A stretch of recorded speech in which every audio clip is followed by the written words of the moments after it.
फातिमा की रानी माँ, प्रभु यीशु की माँ, आसरा तू ही है माँ।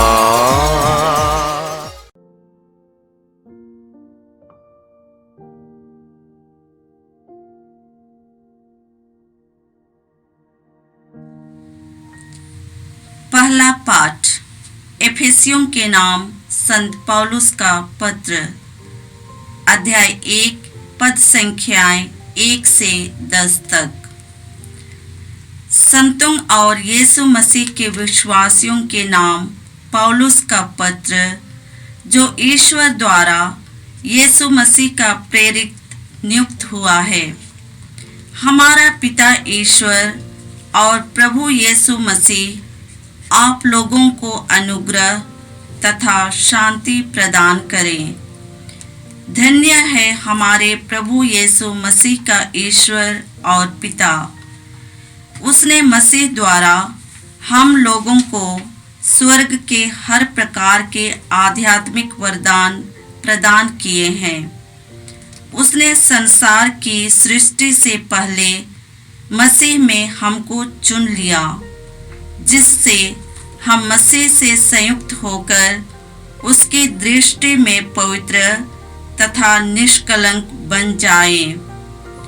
उसने प्रेम से प्रेरित होकर पहले से निर्धारित किया कि हम यीशु मसीह द्वारा उसके दत्तक पुत्र बन जाएंगे।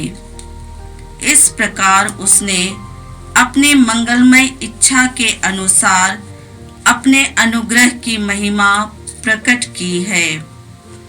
वह अनुग्रह हमें उसके प्रिय पुत्र द्वारा मिल गया है, जो अपने रक्त द्वारा हमें मुक्ति अर्थात अपराधों की क्षमा दिलाते हैं। यह ईश्वर की अपार कृपा का परिणाम है, जिसके द्वारा वह हमें प्रज्ञा तथा बुद्धि प्रदान करता रहता है। उसने अपनी मंगलमय इच्छा के अनुसार निश्चय किया था कि वह समय पूरा हो जाने पर स्वर्ग तथा पृथ्वी में जो कुछ है वह सब मसीह के अधीन कर एकता में बांध देगा। उसने अपने संकल्प का यह रहस्य हम पर प्रकट किया है। यह प्रभु की वाणी है। ईश्वर को धन्यवाद। भजन अनुवाक्य। प्रभु ने अपना मुक्ति विधान प्रकट किया है। प्रभु ने अपना मुक्ति विधान प्रकट किया है। प्रभु के आदर में नया गीत गाओ, क्योंकि उसने अपूर्व कार्य किए हैं। उसके दाहिने हाथ और उसकी पवित्र भुजा ने हमारा उद्धार किया है। अनुवाक्य। प्रभु ने अपना मुक्ति विधान प्रकट किया है। प्रभु ने अपना मुक्ति विधान प्रकट किया है। प्रभु ने अपना मुक्ति विधान प्रकट किया और सभी राष्ट्रों को अपना न्याय दिखाया है। उसने अपने प्रतिज्ञा का ध्यान रखकर इस्राएल के घराने की सुध ली है। अनुवाक्य। प्रभु ने अपना मुक्ति विधान प्रकट किया है। प्रभु ने अपना मुक्ति विधान प्रकट किया है। पृथ्वी के कोने कोने में हमारे ईश्वर का मुक्ति विधान प्रकट हुआ है। समस्त पृथ्वी आनंद मनाए और ईश्वर की स्तुति करे। अनुवाक्य। प्रभु ने अपना मुक्ति विधान प्रकट किया है। प्रभु ने अपना मुक्ति विधान प्रकट किया है। बीना बजाते हुए प्रभु के आदर में भजन गाकर सुनाओ। तुरही और नरसिंगा बजाते हुए अपने प्रभु ईश्वर का जयकार करो। अनुवाक्य। प्रभु ने अपना मुक्ति विधान प्रकट किया है। प्रभु ने अपना मुक्ति विधान प्रकट किया है। जय घोष। हालेलुया। प्रभु कहते हैं, मार्ग, सत्य और जीवन मैं हूँ। मुझसे होकर गए बिना कोई पिता के पास नहीं आ सकता। हालेलुया।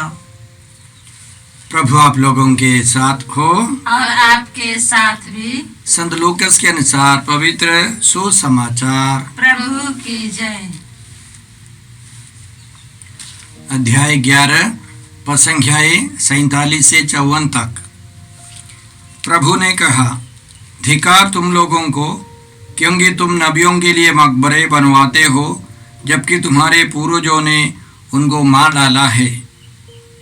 इस प्रकार तुम अपने पूर्वजों के कर्मों की गवाही देते हो और उनसे सहमत भी हो, क्योंकि उन्होंने तो उनको मार डाला और तुम उनके मकबरे बनवाते हो। इस कारण ईश्वर की प्रज्ञा ने यह कहा है, मैं उनके पास नबियों और प्रेरितों को भेजूंगा। वे उनमें से कितनों को मार डालेंगे और कितनों पर अत्याचार करेंगे।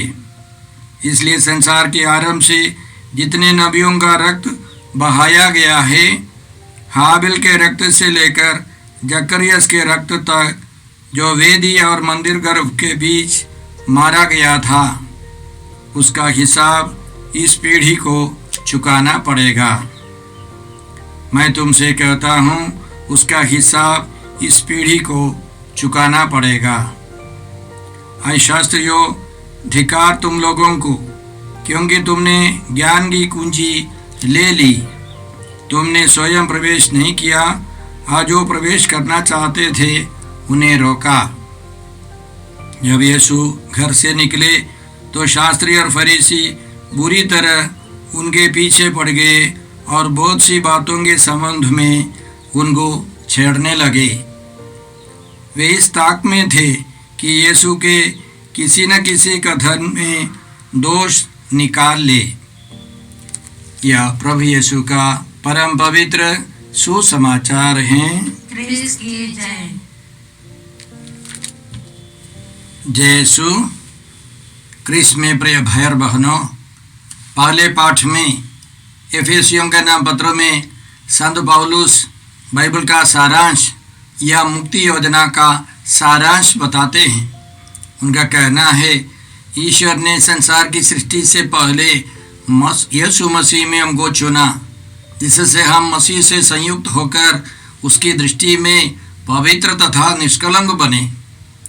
उसने प्रेम से प्रेरित होकर आदि में ही निर्धारित किया कि हम यीशु मसीह के द्वारा उसके दत्तक पुत्र बनेंगे।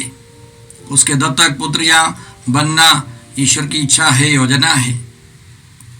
और आगे संत पौलुस हमको समझाते हैं कि यीशु अपने रक्त के द्वारा हमें मुक्ति अर्थात अपराधों की क्षमा दिलाते हैं। यह ईश्वर की अपार कृपा का परिणाम है। तो एक समझ है बाइबल में कि रक्तपात के बिना क्षमा नहीं मिलती, खून बहाए बिना पाप क्षमा नहीं है। और हम ये भी पढ़ते हैं, सांडों तथा बकरों का रक्त पाप नहीं मिटा सकता है। इसलिए यीशु को भेजा गया है। इसलिए यीशु ईश्वर का पुत्र मनुष्य बनकर आए। और इब्रानियों के नाम पत्र में हम लोग इस प्रकार पढ़ते हैं, अध्याय 9 पद संख्याएं 13 से, याजक बकरों तथा सांडों का रक्त और कलौर की राख अशुद्ध लोगों पर छिड़कता है और उनका शरीर फिर शुद्ध हो जाता है। यदि उसमें पवित्र करने की शक्ति है, तो फिर मसीह का रक्त, जिसे उन्होंने शाश्वत आत्मा के द्वारा निर्दोष बलि के रूप में ईश्वर को अर्पित किया, हमारे अंतःकरण को पापों से क्यों नहीं शुद्ध करेगा और हमें जीवंत ईश्वर की सेवा के योग्य बनाएगा। तो इब्रानियों के पत्र के लेखक का कहना है कि यीशु अपने रक्त को पवित्र आत्मा के द्वारा चढ़ाते हैं तो हमारे पापों को पिता ईश्वर पूर्ण रूप से मिटा देता है, क्षमा कर देता है। हम ईश्वर की संतान बन जाते, दत्तक संतान बन जाते हैं, दत्तक पुत्र और पुत्रियां बन जाते हैं। यह ईश्वर की योजना है उनकी अपार कृपा का परिणाम है और उसके अनुसार हम लोगों को जीवन बिताना है। इस पाठ की शुरुआत में हम लोग पढ़ते हैं, धन्य है हमारे प्रभु यीशु मसीह का ईश्वर और पिता, उसने मसीह द्वारा हम लोगों को स्वर्ग के हर प्रकार के आध्यात्मिक वरदान प्रदान किए हैं। जब हम लोग इसको पढ़ते हैं कि लगता है कि हमको सब कुछ मिल गया है, यह मिस्टिकली है, यह आध्यात्मिक तौर पर है। वास्तविकता में आने के लिए हमको पश्चाताप करके यीशु में विश्वास कर इस मुक्ति को अपनाना है। इसलिए रोमियों के नाम पत्र अध्याय 8 में संत पौलुस हमको समझाते हैं कि हमारी मुक्ति अब तक आशा का ही विषय है। हमको उस मुक्ति योजना में शामिल होकर उसमें विश्वास कर उस मुक्ति की कृपा, उस मुक्ति को अपनाना है। यह ईश्वर की योजना है। तो आज मैं एक प्रचारक, एक पुरोहित का प्रवचन सुन रहा था। वो कहता है, उनके कहना है कि आराधना के समय गाना सब गाया, प्रभु मैं सब कुछ तुझे समर्पित करता हूँ। ये सब करने के बाद बाहर आया तो एक आदमी का चप्पल गायब है। किसी ने उनके चप्पल चोरी करके अपना लिया है। तो उसका दिमाग खराब हो गया, उसको बहुत बुरा लगा। भीतर, चर्च के भीतर प्रार्थना करते हैं, गाना गाते हैं, प्रभु मैंने सब कुछ समर्पित किया।